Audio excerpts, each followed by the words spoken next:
Good afternoon. I'm Carlos Fernandez, Policy Analyst at the Vegas Chamber. I'd like to thank you all for tuning into our conversation with the Department of Employment, Training, and Rehabilitation Director, Dr. Tiffany Tyler-Garner, and Vegas Chamber President and CEO, Mary Beth Seawald. Before we get started, I want to take a moment to explain the features of this call. In order to preserve high sound quality, we'll be muting everyone on the call besides our presenters to make it easier for everyone to hear. If you'd like to ask a question, there are a few ways you can do so. If you're in this call on the web or through the mobile app, you can ask a question by using the chat feature on the interface. We'll ask a question on your behalf. You can also ask a question by clicking the hand raise button on the interface. We'll call your name and unmute your line so you can ask your question. Once you have asked your question, we'll remute your line so everyone on the call can hear the answer. In order to preserve time, we ask that you please keep questions brief. We'll be taking all questions at the end of the call. And now please welcome the Vegas Chamber's President and CEO, Mary Beth Seawald. Carlos, thank you so much, and good morning, everybody. I want to thank you all for joining us on today's teleconference with the Nevada Department of Employment, Training, and Rehabilitation Director, Dr. Tiffany Tyler-Garner. Dr. Garner, thank you so much for joining us today. Thank you. Yes, ma'am. This webinar is intended to provide Nevada's businesses with guidance on how employees can access federal and state unemployment benefits due to COVID-19. Before I reintroduce Dr. Tyler-Garner, I want to give you just a brief update on a few of the things that the Vegas Chamber is doing to assist our members and also to help our community. Of course, one of our top priorities is just to make sure that the needs of our businesses are kept front and center. We are doing absolutely everything we can to help everybody right now and to support our economy in the best way we possibly can during these unusual times. As resources like those offered through DETR become available, the Vegas Chamber will continue presenting teleconferences and webinars to provide you with the very latest information like SBA emergency disaster loans, payroll protection program initiatives, and so forth. To the Vegas Chamber members on this call today, please mark your calendars and join us on April 17th at 9:30 for a special teleconference version of Eggs and Issues with U.S. Congresswoman Susie Lee. Congresswoman Lee currently serves as the chairwoman of Technology Modernization Subcommittee of Veteran Affairs, as well as on the Education and Labor Committee. She's also involved in New Dems and Problem Solvers Caucus, and so we look forward to having her and having all of you on that very special day. All right, all of our webinars and teleconferences are posted and available to you 24/7 at vegaschamber.com, and of course also on the Vegas Chamber's YouTube page.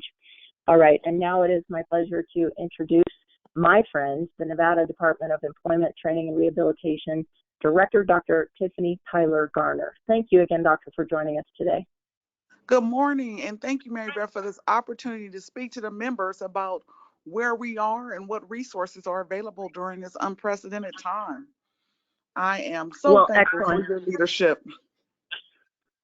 Well, thank you so much. We do have callers on the line, and they'll be sending their questions, or they'll be able to unmute their phone and ask you directly. But in the meantime, could you just give us an overview of all of the benefits and where are we at DETR in this process? It's important to note that those benefits or the relief is rapidly evolving in response to the needs that are identified not only locally but nationally. So there has always been the traditional unemployment insurance program in place, which is experiencing a number of unprecedented claims, but it's important to note that as a part of the CARES Act, that there are a number of provisions underway that will provide extensive relief to additional segments of our workforce and employers to support during this unprecedented time. Some of those provisions not only afford support for independent contractors and individuals who have participated in the gig economy, but also families who have been directly impacted by COVID-19, and extended or additional support during this unprecedented time, including additional weeks for those who may have exhausted benefits, or for those who find themselves in the claim process now in additional weeks, but also additional payments are anticipated. You've probably heard a lot about the addition of $600 each week for not only unemployment insurance claimants, but also some of the non-traditional populations. While we are receiving guidance and it's evolving. And so it is not formally stood up yet. It is on the horizon for our community.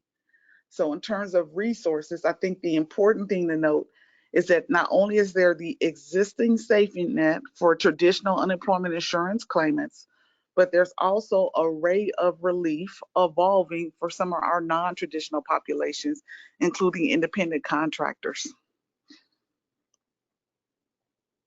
Okay, Dr. Tyler-Garner, thank you so much.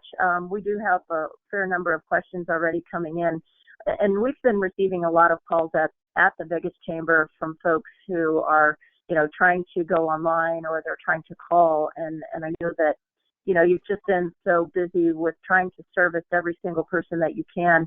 This person says, I've been told, in my personal situation, I've been told via the online system that I need to call a rep.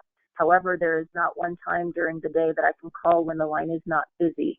Could you address the phone system, please? Yes, I want to address not only the phone system, but a number of challenges that we've been hearing about as a part of what is unprecedented volume as it relates to that process. So there are a few things that we have been saying for the last several weeks that we're asking for support from the community. One, we've been telling everyone that the safest, fastest way to complete the claims process is to do it online, and that the resources needed to do so are there.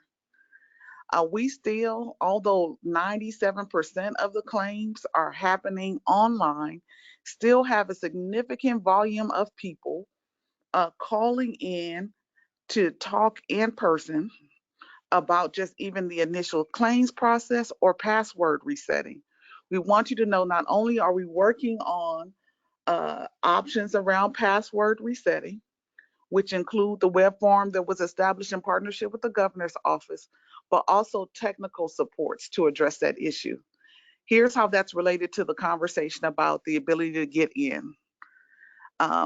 The system is not only being impacted by the number of individuals who have questions about the general claims process, but also individuals calling in about passwords, and now individuals calling in about the relief that's on the horizon.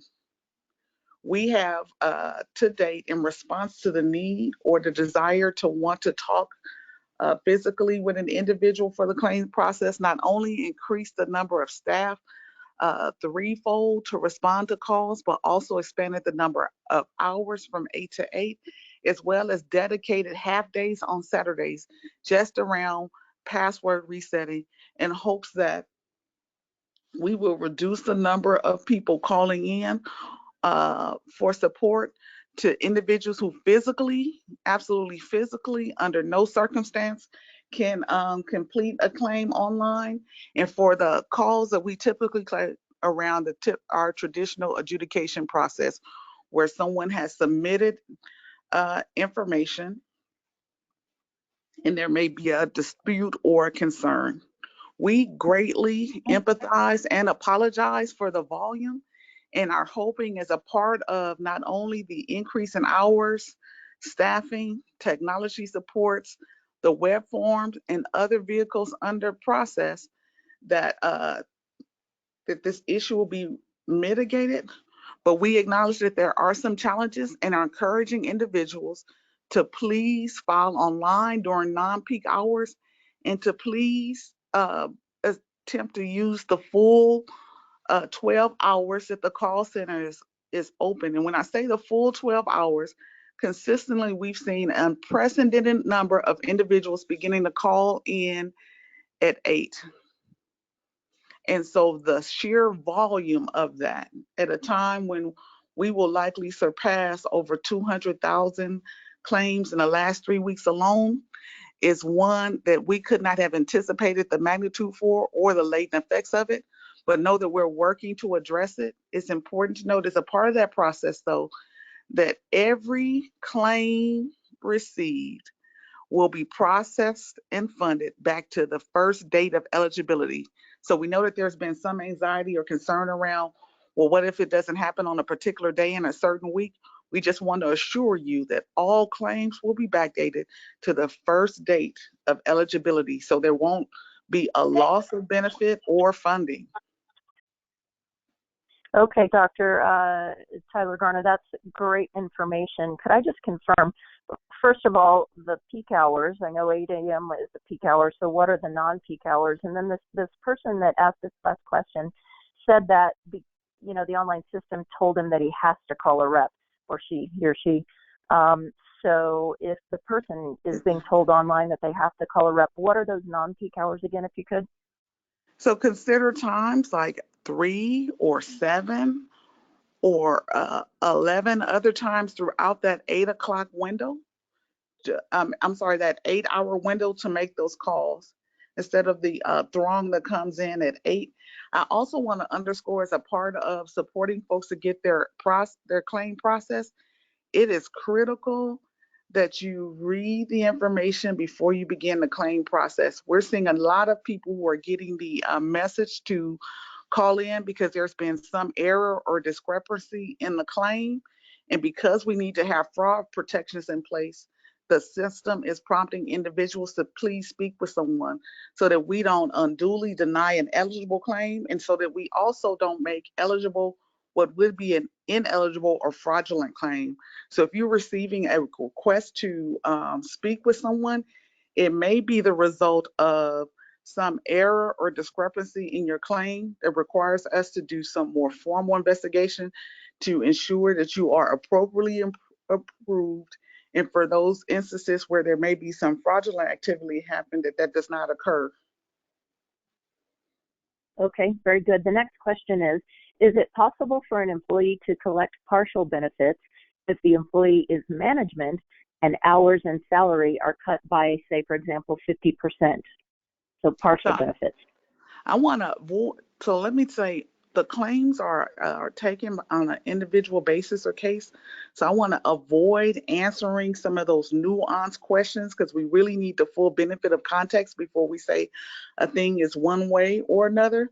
But I do want to note that in cases where hours have been reduced, the wages support a claim and the employer is paying into the traditional unemployment insurance system, that there will likely be some review that results in some benefit if indeed the amount that they are currently receiving is less than the amount that they will receive in terms of our maximum benefit. So I just want to note as a general context, because there have been questions about if I receive a reduction in hours or what if I lose one of my jobs but I have the other. Please enter the information and there'll be some formal review that determines whether or not you're eligible for an additional benefit. But working partially is not generally a full disqualifier. Okay, excellent. Thank you. Under a partial furlough, if an employee is determined eligible in the state of Nevada but makes too much while partially employed, will they be eligible for federal unemployment even if Nevada state benefits are determined to be zero? We're reviewing the guidance on that.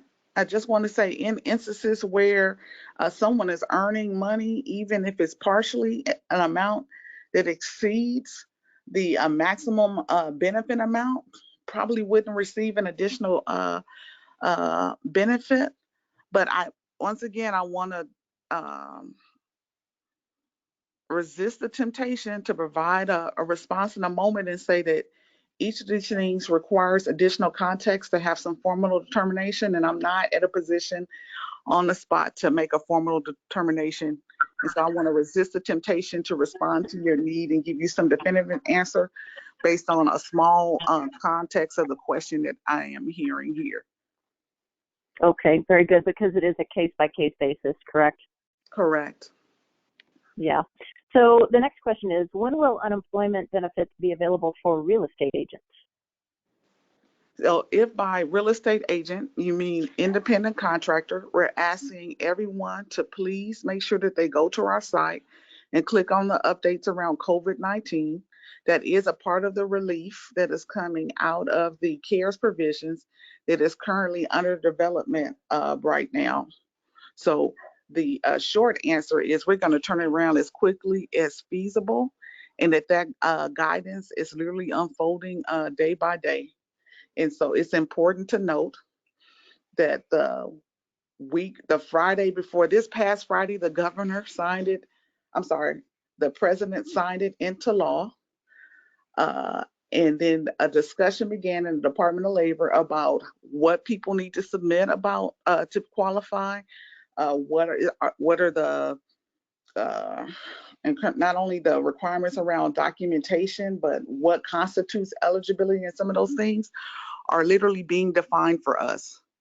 Beyond that, it will require us likely to implement some new technological advances to administer it, but all of that is underway with a strong commitment to turning it around as possible. Okay, very good.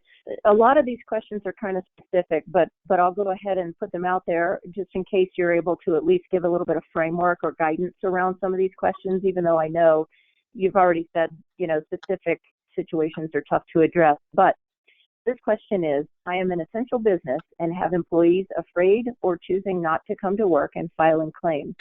I am having to pay other employees overtime to cover these shifts. Will these employees qualify? I think some of the lower end employees are quitting, thinking they will get more money with the $600 weekly money from the federal government.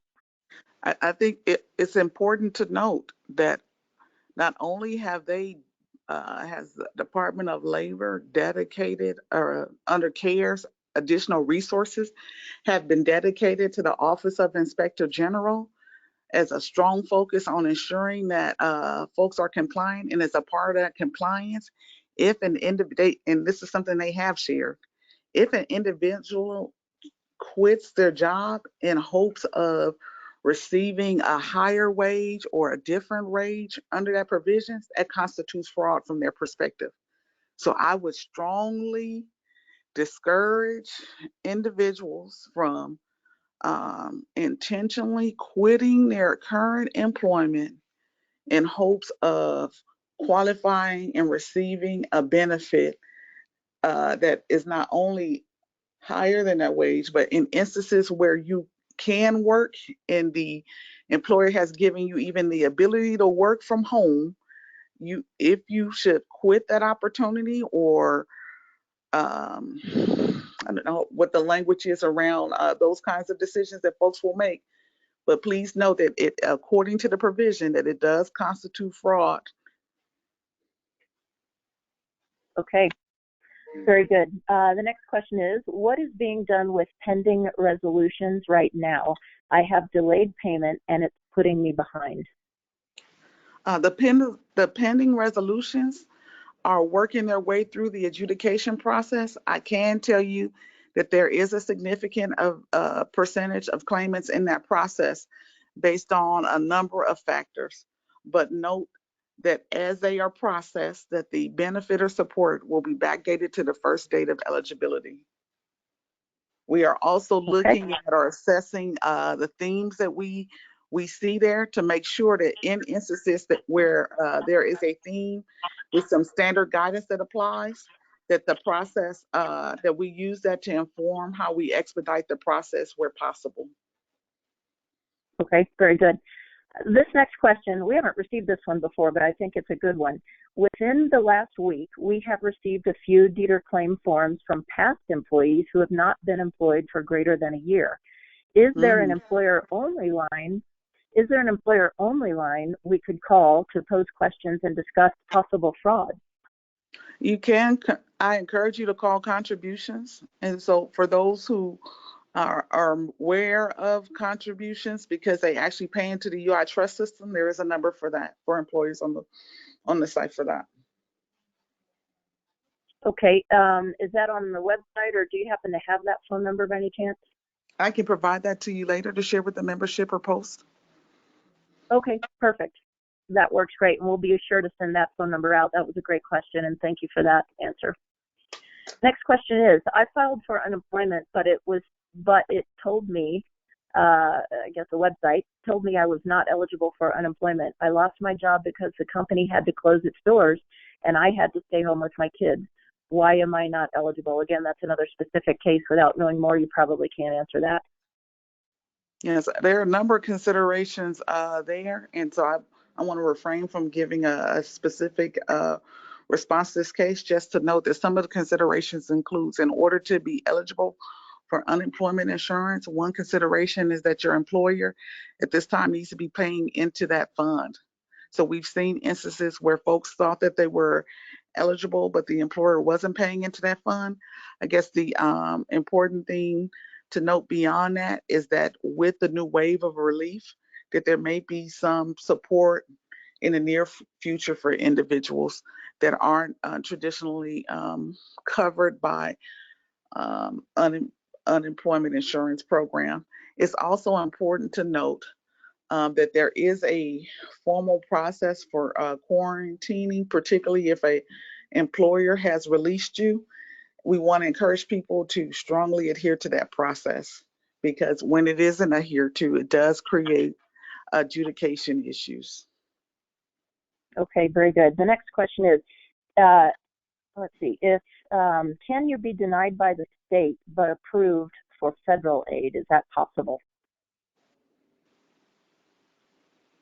So without more context or detail, sorry, it's hard to answer that question. What I can tell you is that there might be individuals, and this is likely already happened, because we had a number of individuals who were independent contractors that as soon as they heard that the president had signed or approved the legislation, began attempting to put those claims in the traditional unemployment insurance system, which is not the place for them at this time. So if they did, I'm sure that they found themselves at a screen where it asked to please provide the employer information, could not do so, and may have gotten a determination that said that they were ineligible. And so as it relates to traditional unemployment insurance, they were ineligible, but they will likely be covered under the CARES provision of the pandemic unemployment insurance, which is something that will be federally funded and passed through the Department of Employment Training and Rehabilitation. So in that case, yes, it is possible to not be eligible for traditional unemployment insurance, had prematurely put a claim into that system where the system isn't for those claims, received a determination that you were ineligible because it's the wrong system, process hasn't been established yet, and later, after you've received the guidance that we've operationalized from the guidance that we've received from the Department of Labor, be eligible to receive pandemic unemployment insurance. Okay. This next question is, what should a person do if they believe that their application was denied when they think it should have been approved, either from something wrong that they entered or another error? What could be done to clarify? They can appeal it and it'll go through adjudication process. And there is guidance in the the employment handbook on the website for how to go about doing that. Oh, okay, so go back to the website and research that again then. Yes, in the employment insurance handbook. Okay. If a person is furloughed as a result of coronavirus, what should their answer be when it comes to status, business closure, or still working, reduced hours? So I want to refrain from responding to any special or particular case or individual cases, and note that as I hear this question, I hear a couple of contextual things. So you said if they are furloughed, meaning they've received documentation from their employer that they are not receiving any income at this time, aren't on any paid leave, are accounting for any remuneration they received when they received the furlough, but are expected to come back. Is that the case? And unless I have that context, right, I really can't respond to that. Right. Yeah, the question doesn't give that information. It just says if a person is furloughed as a result of coronavirus. Okay, tough to answer some of these specific questions. Next question is there a timeline for when independent contractors can apply? So we have not finalized the date, but it is under development, and we hope to turn it around as soon as possible.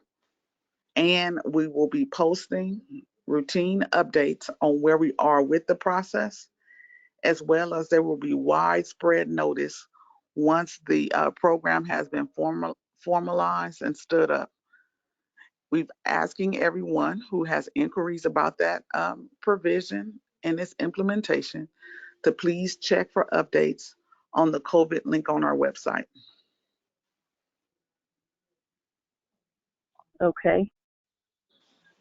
If a person has been, this is another question, and again, these are kind of specific, so I apologize for that, but everybody's got specific cases.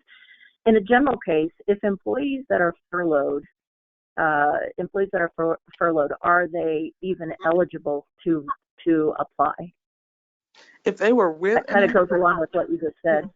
So if Sorry. they were with an employer who pays into the trust, they've completed the I-9 process, has the right to work, and are formally furloughed from their employer, they may be eligible. But if they enter that claim, they will get a determination. So without having additional details about what that means, like even things like what remuneration they received as they went into the furlough process and whether or not they're reporting that income or other factors, I can't specifically say that one is or is not qualified just based on that one question. There are other considerations. Yeah. Okay. So if a person is laid off, they can submit for a reactivation, but it's going to depend on the circumstances. Do I understand you correctly there? When you say reactivation, what do you mean? If someone is furloughed, they can apply for unemployment insurance and they will receive a determination. Okay. This person says they were laid off and applied for and was approved for unemployment. But then in the meantime, they found a job during the first week of unemployment. So it says, so I didn't have to file a weekly claim during that time. Unfortunately, because of COVID, I was laid off again. I'm sorry, everyone, once they complete the initial claim, needs to continue to complete a claim each week and report the income that they are receiving. That will allow for a determination to determine what support or benefit they will receive. So it's important for everyone to note that once they begin the claim process, they need to submit a claim each week, and the claim essentially details things like, did you work, did you receive any income, so that a benefit determination can be made. So if an individual was laid off, identified that they did not have income during a particular week, and then later during that week, they find themselves in employment, depending on what period of time we're talking about or how much they receive, an individual may or may not be eligible for a benefit. That's why it's critical to file that claim. Okay, I have someone who's giving a suggestion. This might be helpful. Okay. In New York, they've set it up with a situation where the last names starting with A through D call on a certain day, say for example Monday. Callers with names E through J call on Tuesday, and etc. Do you think this might be more helpful? We are considering that term as gating. We are considering gating. I will tell you that the analysis that we've preliminarily done around the call volume suggests that we may not, that the benefit of that may vary, but we are definitely considering that. Okay, next question. Do you know if the $600 a week from the federal government is a flat amount or is that a sliding scale? It's a flat amount. The $600 is a flat amount. What varies is what the base claim is. Okay, very good. Next question is, has there been an increase in staffing? And I think you answered that earlier. I think you said by 3 times. And how can an available job seeker apply for these open positions in Las Vegas? Somebody wants to work for you, Dr. Tyler-Garner. So you can go to Employ MV and apply there, and there is a state website for employment opportunities, particularly focused on essential employment at this time. Okay, very good. As a small business entity, we applied for the CARES Act as well as the payroll protection. Once funds are received, and we will use the funds to pay all our employees their regular wages, even though we are still temporarily closed. Will the unemployment benefits then cease? I have an employee who stated because of the additional $600 a week of benefits, she would be making more than her regular wages and might as well stay with unemployment. I think you addressed that earlier, but let's clarify that again if you don't mind. Yeah, I just want to clarify that if an individual elects to discontinue employment because they believe they can receive a greater benefit from the system, that is considered fraud, according to the Department of Labor. They have been clear about it. Okay, very good. I'm glad we're able to clarify. That question comes up quite a bit. Also, we were talking about the $600 just a few minutes ago. Will those dollars also be backdated and made retroactive the same way the Absolutely. state funds will be backdated? Absolutely. Okay. Absolutely. Our commitment is to ensuring that everyone will receive the benefits that they are entitled to as a part of this process. Okay, we have a couple of folks asking for contact information about the best email address, email where folks could send their pay stubs. They say they don't have a fax machine. Can they email those in? There is a attachment in the claims process for them to attach stubs, is my understanding.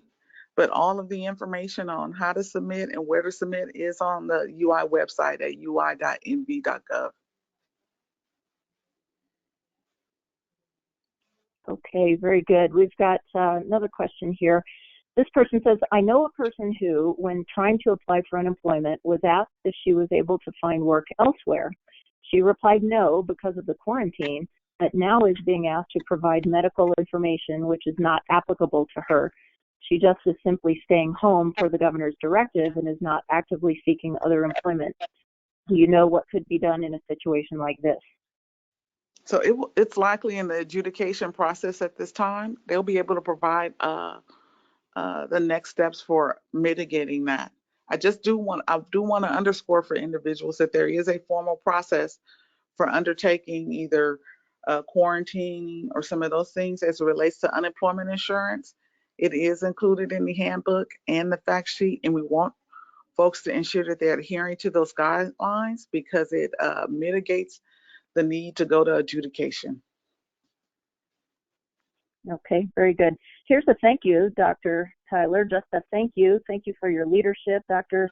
Tiffany Tyler-Garner. You and your team have done a wonderful job quickly adapting to the ever-changing rules and the overwhelming amount of requests. And this person just wanted to say thank you because everybody knows what a challenging time this is, and people are scared, and when they can't get through, it gets very frustrating. But this person just wanted to say thank you. Well, thank you very much for those sentiments. Okay. I just want to remind we're taking a lot of questions here. We also want to offer folks the option to ask your person in question with if you'd like to do that as well. So we can unmute your phone if you'd like to ask your question, and I'll go ahead with the next question.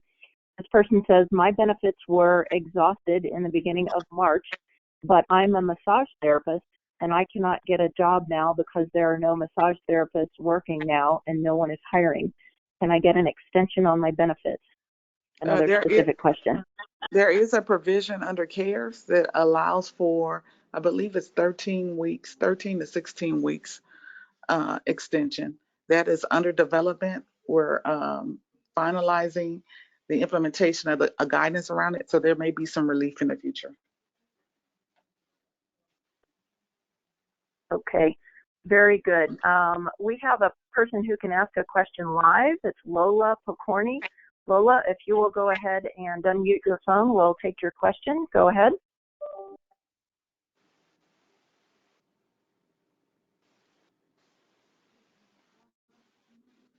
Okay, Lola, we have you live. You can go ahead and ask your question if you unmute your phone.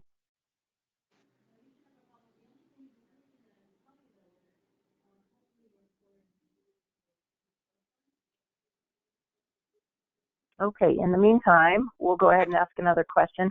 As a small business entity, we applied for the CARES Act as well as payroll protection.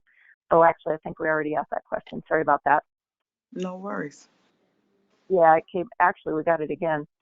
employee. Yep. Okay. Very good. And Lola, we can take you live now if you can unmute your phone.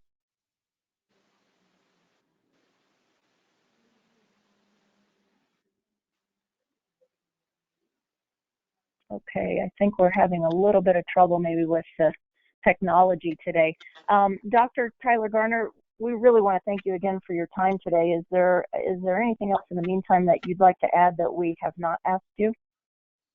I just want to note that we hear the concerns and public outcry, that we empathize. It is a priority for us.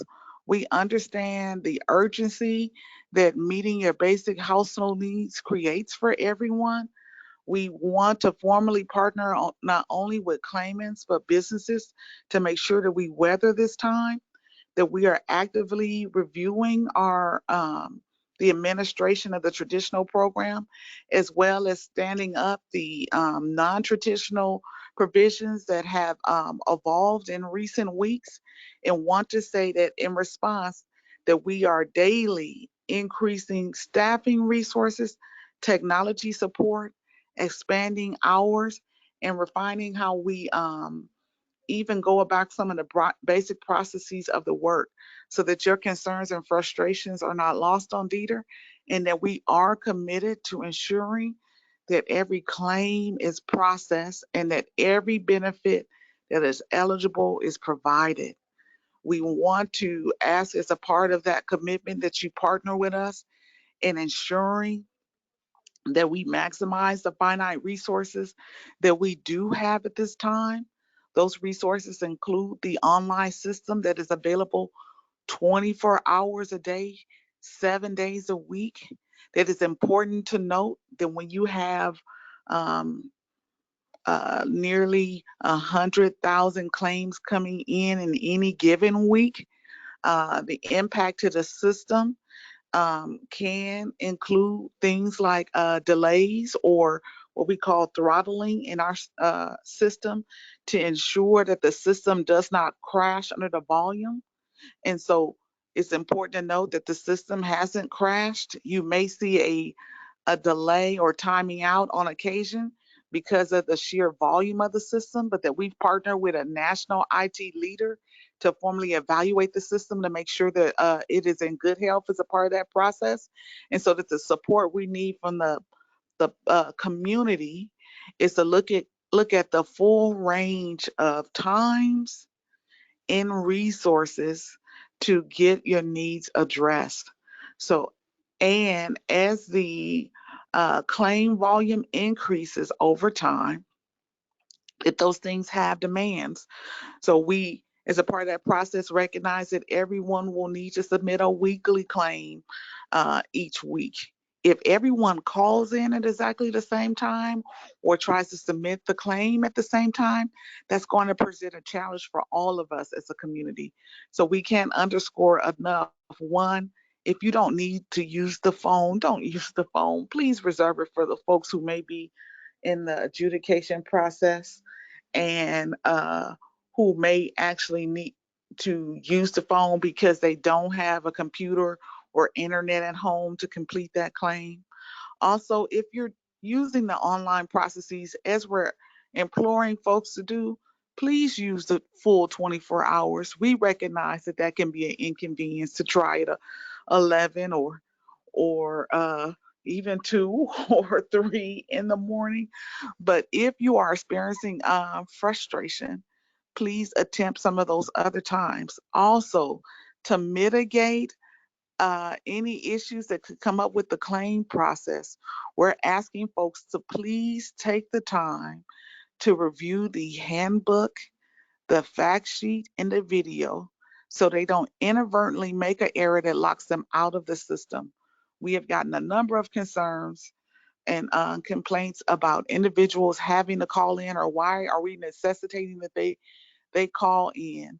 Know that not only is our commitment to ensuring that you file a claim and get the resources you need in the safest, quickest way, we're also trying to ensure that no one can fraudulently submit a claim on your behalf or just fraudulently submit claims. So some of the lockouts or challenges that you are seeing is actually a protective factor. So if you are getting a message that says, please call in, please know that we're not attempting to unduly make you call and speak to us, especially in an unprecedented time like this. So some of the ways that you can partner with us in ensuring that you get the support you need and these vital resources is please take the time to read on the front end so we can reduce the number of errors or mistakes and truly rule out or root out uh, the fraud when it may be occurring, while ensuring that you get your benefit in the quickest, safest way possible. Thank you for the time to Okay, share very good. today. Well, you are quite welcome. We do have a few more questions if you have just a few more minutes with us. Okay. Okay, excellent. A lot of folks are asking, and this might be very specific, but can you speak to how a person should go about resetting their password? Is that on the directions on the website as well? Getting that question a lot.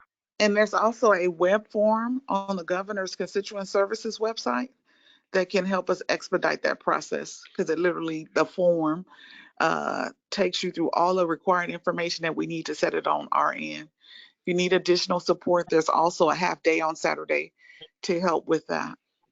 And I just want to, it's critical not only for the process being timely, but also to help us mitigate fraud, that as you complete the password section, that you actually write down the answers that you have.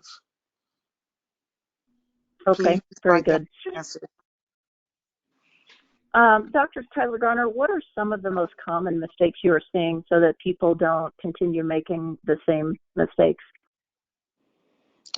One is they begin the application, the registration, or the claim process without reading the materials, get to screens or sections and feel iffy about their responses, and creating an error that then requires or puts them in the portal or loop or area of the process for adjudication. Another common one is forgetting the password, particularly the questions associated with that. And so multiple entries, because they're literally trying to figure out through trial and error what they might have put in there, which locks them out of the system. And unfortunately, because individuals who are attempting fraud also go through a similar trial and error process, they're treated as though the claim may be at risk for fraud and then required to call in, which only increases the call volume as a part of that process.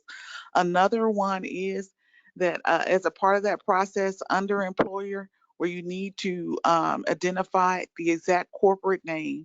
So it's important that as you are separating from your employer that you get that information, or make sure you take the time to make sure that you have the exact corporate name, because that is another not only instance where you may create an error that requires adjudication, but also another instance where it would be a flag to the system of potential fraud. So it's going to trigger an adjudication process so that we can make sure that it's the right person requesting the benefit payment associated with that claim.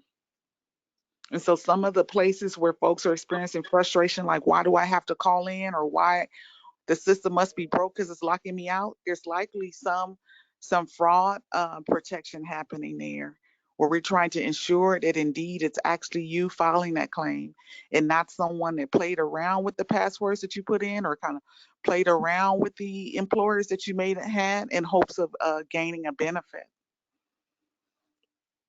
Okay, very good. We're getting a lot of folks asking about the callback queue, saying that they don't see any instructions that are available on the website or on the phone when they try to get into that. Callback queue.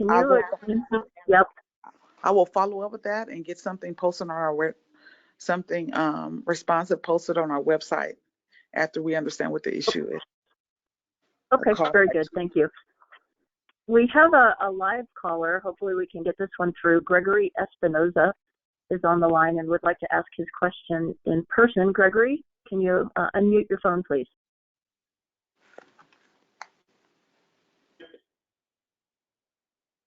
Hello, can you hear me? Yes. Oh, hello. Dr. Gardner, first off, thank you for your time today on the call. We really appreciate it. We appreciate all the efforts of your staff. Mine is a unique, just one question is we are out of state trying to file. My wife is a dental hygienist. She was shut down by the governor, both here in Arizona, and all medical was suspended for non-essential hygiene in the state of Nevada. We have filled out the online as far as we could get. We're being instructed to call in. My question basically is we do our mornings and try to call in, and ultimately the queue is full for the day. I just wanted to clarify, do you still recommend calling later in the afternoon, including the hours, or do you try the next day? I do recommend you trying back later, because essentially once you get the message that the queue is full for the day, what it is saying is that there are enough calls in that have selected that callback option that we could easily go through the day. But if they complete that volume, especially with us putting on additional staff to respond to the needs, there are times when it may open back up. So you might get that message in the morning because the number at that time is enough to fully take us through the day. But we've been adding staff in response as well as expanding hours. So there may be instances where if we're able to clear through it, it would open back up. And so, of course, that wouldn't be an hour later, right? Those will be some of those later times that you might find that the queue is open back up because we got through the number of calls.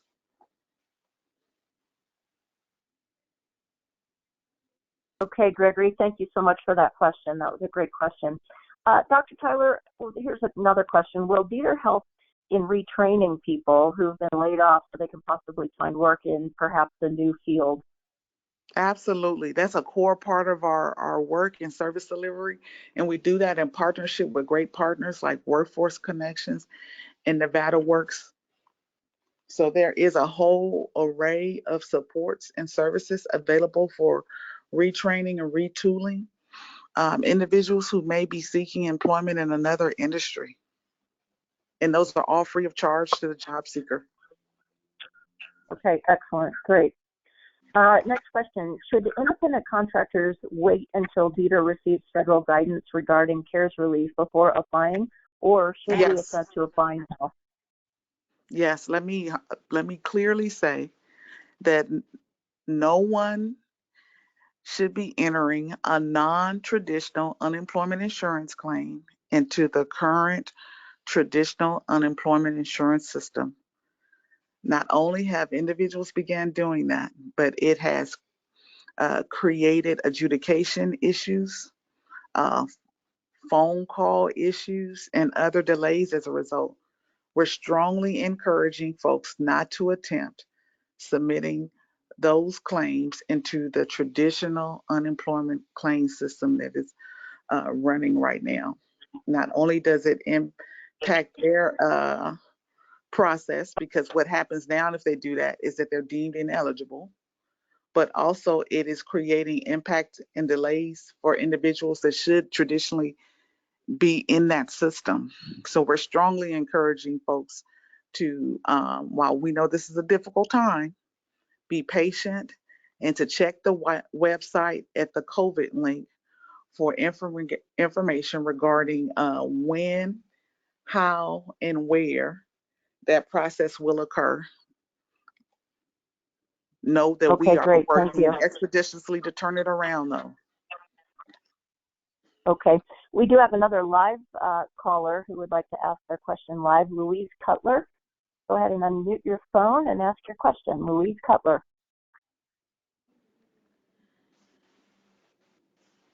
Louise, are you there?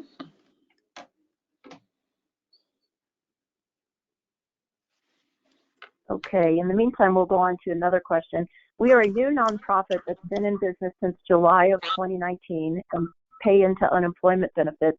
If we lay off employees, would they be eligible to claim unemployment benefits? Is there a time frame they needed to be employed with the business? Oh, I would need a more context. I can tell you that their eligibility beyond the nonprofit paying into the trust. Another criteria is the wages in the previous 12 months as a criteria. So there are some other considerations, but there is a possibility. Okay, let's see if we can get Louise Cutler back. I think she was on the line. We just couldn't hear her. Louise, are you there to ask your question?